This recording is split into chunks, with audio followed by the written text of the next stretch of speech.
Our Old Testament reading and the source of tonight's message comes from Job chapter 3.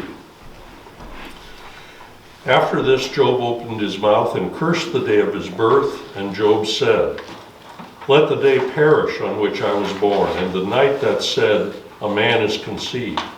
Let that day be darkness. May God above not seek it, nor light shine upon it.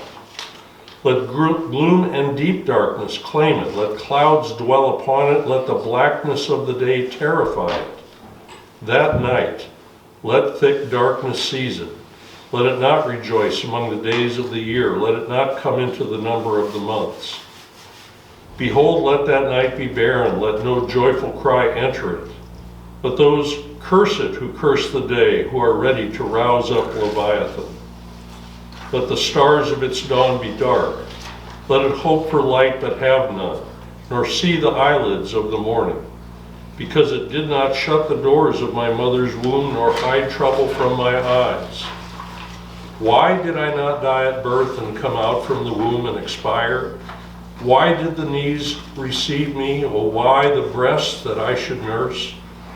For then I would have lain down and been quiet. I would have slept, then I would have been at rest, with kings and counselors of the earth who rebuilt ruins for themselves, or with princes who had gold, who filled their houses with silver. Or why was I not as a hidden stillborn child, as infants who never see the light? There the wicked cease from troubling, and there the weary are at rest. There the prisoners are at ease together. They hear not the voice of the taskmaster.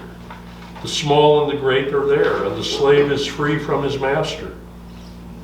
Why is light given to him who is in misery, and life to the bitter in soul, who long for death, but it comes not, and dig for it more than for hidden treasures, who rejoice exceedingly and are glad when they find the grave?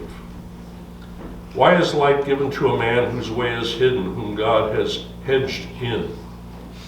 For my sighing comes instead of my bread, and my groanings are poured out like water. For the thing that I fear comes upon me, and what I dread befalls me. I am not at ease, nor am I quiet. I have no rest, but trouble comes." The epistle reading from 2 Corinthians chapter 4. Therefore, having this ministry by the mercy of God, we do not lose heart. But we have renounced disgraceful, underhanded ways. We refuse to practice cunning or to tamper with God's word, but by the open statement of the truth, we would commend ourselves to everyone's conscience in the sight of God. And even if our gospel is veiled, it is veiled to those who are perishing.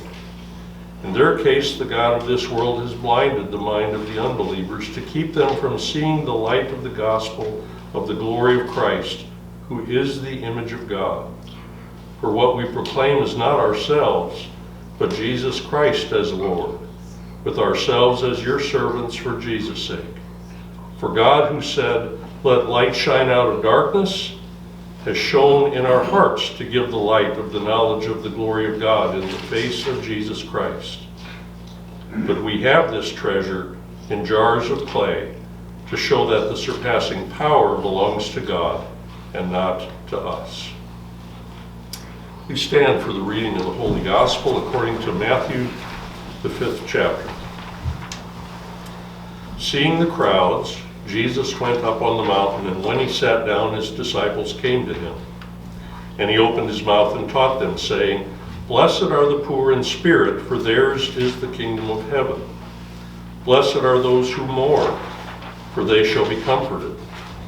Blessed are the meek, for they shall inherit the earth. Blessed are those who hunger and thirst for righteousness, for they shall be satisfied. Blessed are the merciful, for they shall receive mercy.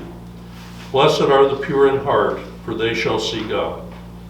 Blessed are the peacemakers, for they shall be called sons of God. Blessed are those who are persecuted for righteousness' sake, for theirs is the kingdom of heaven.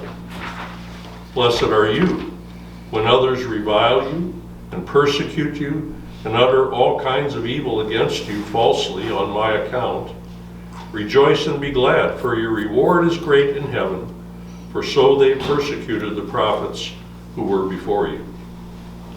Please be seated.